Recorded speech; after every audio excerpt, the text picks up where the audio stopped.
It's like differently for both of us, I think, in a way.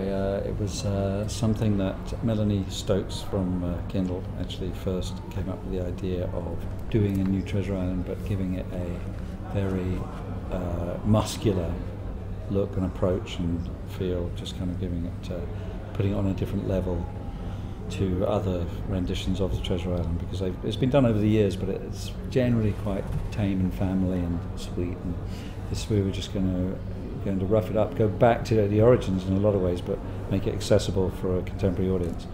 And in amongst that idea, Melanie said, and Eddie Izzard should be Long John Silver, and everyone went, okay, got it.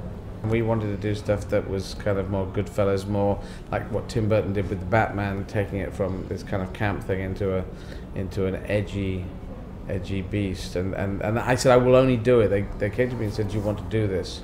And I went, oh, I don't know, because I want to see the script. And I said, well, you've got to decide. I said, well, show me the script and I'll decide really quickly, because but it's got to be bad. It's got to be badass. It's got to be give me the bloody money. It's an adventure. I'd say it's a dark adventure, but it's like, you know, when Tim Burton adjusted Batman, everyone could watch it, from kids to adults. So it's not that it's gone off into some place of an 18. The family got to come, but they've got to. Some of them have got to go behind the sofa.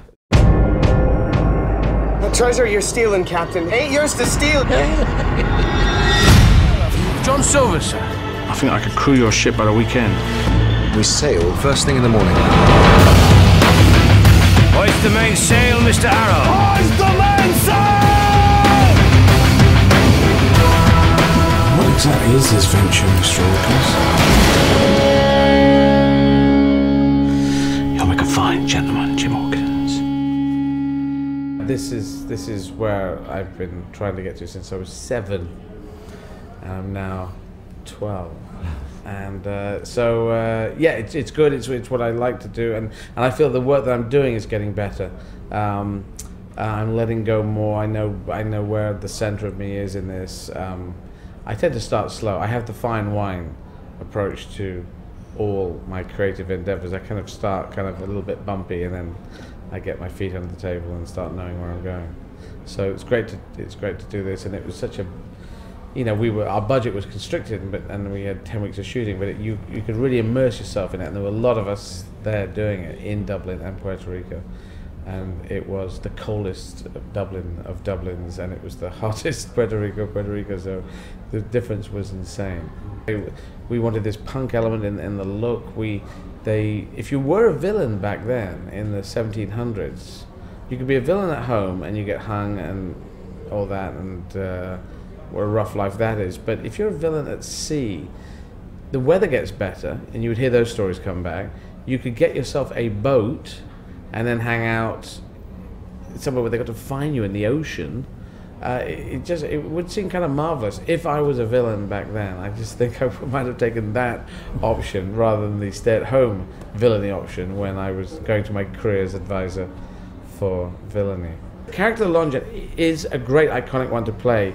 I didn't want to see the others because I didn't want to see where everyone went, and you do think it's a kind of horror, and Jim Ladd comes pretty much after that, and there was this. It's not that, by the way. And it isn't. We do not have horror in anywhere. We do not have. We have the word Jim and we do have the word Ladd, but never together. And I did him London because I just thought, I actually haven't. There's nothing in the book that says where he's got to be from. Coming of age, it's really great. It's everything that was in the book plus the book is full of incredible relationships. The character Long John. I mean, at the time when the book came out, it was.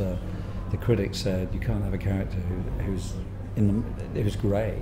Is he bad or is he good? We don't know. And you do tread this film, I think, dramatically, very much thinking I shouldn't like this guy. I mean, what's he doing to this kid, and what's the manipulation that's going on? And you realise that, you know, that there's underneath it all is justifiable rites of passage, and for both of them. It's Treasure Island reboot. It's very hard with something, as Eddie says, that you're locked down into what the other actors around you, because it's all about bouncing off of other actors. In this case, you can't to let one of the characters go really solo, but we did do some scenes where where I felt there was space. We had a couple of scenes where we said, I'd actually say to him in the morning, Eddie, just throw out the lines on this moment, because it's really like a soliloquy anyway, this moment, to Jim. Make him laugh, make him, or warm him, make him feel warm inside for one reason or another. There's some scenes we did change directions on, and then emotionally you can take it into different places or do it counterintuitively. So. And in the middle of a massive battle, in the middle of this at the stockade, Eddie just yelled out of nowhere. This guy was screaming with a sword, and he was a cowardly doctor, and he just really yelled out, he's a bloody doctor!